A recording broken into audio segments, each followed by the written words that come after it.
నెహెమ్యా గ్రంథం 1వ అధ్యాయం. హకల్యా కుమారుడైన నెహెమ్యా యొక్క చర్యలు. 20వ సంవత్సరంలో కిస్లేవు మాసంలో నేను షూషను కోటలో ఉండగా, నా సహోదరులలో హనానీయను ఒకడును యూదులలో కొందరును వచ్చిరి.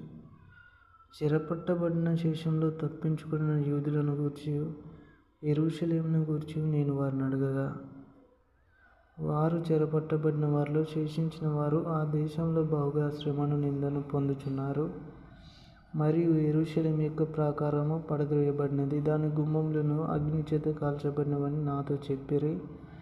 ఈ మాటలు వినినప్పుడు నేను కూర్చుండి ఏడ్చి కొన్ని దినములు దుఃఖంతో ఉపవాసముండి ఆకాశమందలి దేవుని ఎదుట విజ్ఞాపన చేసి తిని.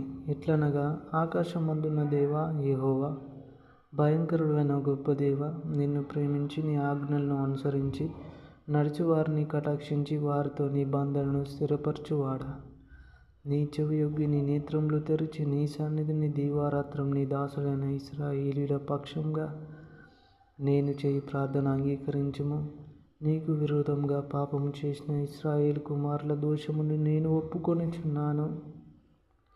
నేనును నా తండ్రి ఇంటి వారును పాపం చేసి ఉన్నాము. నీ ఎదుట బహు అసహ్యంగా ప్రవర్తించితిమి. నీ సేవకుడైన మోషే చేత నీవు నిర్ణయించిన ఆజ్ఞలనైనను కట్టడలనైనను విధులనైనను మేము గైకొనక పోతిమి. నీ సేవకుడైన మోషేతో నీవు సెలవిచ్చిన మాటను జ్ఞాపకము తెచ్చుకొనుము. అదేదనగా, మీరు అపరాధము చేసిన ఎడల జనులలోనికి మిమ్మల్ని చెదరగొట్టుదును. అయితే మీరు నా వైపు తిరిగి నా ఆజ్ఞలను అనుసరించి నడిచిన ఎడల భూదిగంతముల వరకు మీరు తోలివేయబడినను అక్కడ నుండి సహా మిమ్మును కూర్చి నా నామము ఉంచుటకు నేను ఏర్పరచుకొనిన స్థలమునకు మిమ్మును రప్పించెదనని నీవు సెలవిచ్చితివి కదా. చిత్తగించుము. నీవు నీ మహాప్రభావమును చూపి నీ బాహుబలము చేత విడిపించిన నీ దాసులకు నీ జనులు వీరే. యెహోవా, చెవియొగ్గి నీ దాసుడనైన నా మొర్రను, నీ నామమును భయభక్తులతో ఘనపరచుటయందు ఆనందించు నీ దాసుల మొరను ఆలకించి ఈ దినమందు నీ దాసుని ఆలోచన సఫలపరచి ఈ మనుష్యుడు నా యందు దయచూపునట్లు అనుగ్రహించుమని నిన్ను బతిమాలుకొనుచున్నాను అని ప్రార్థించి తిని. ఆమేన్.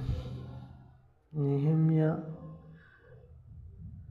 తన ప్రజల గురించి, యెరూషలేమును గురించి, యూదుల గురించి. కొందరు సహోదరులు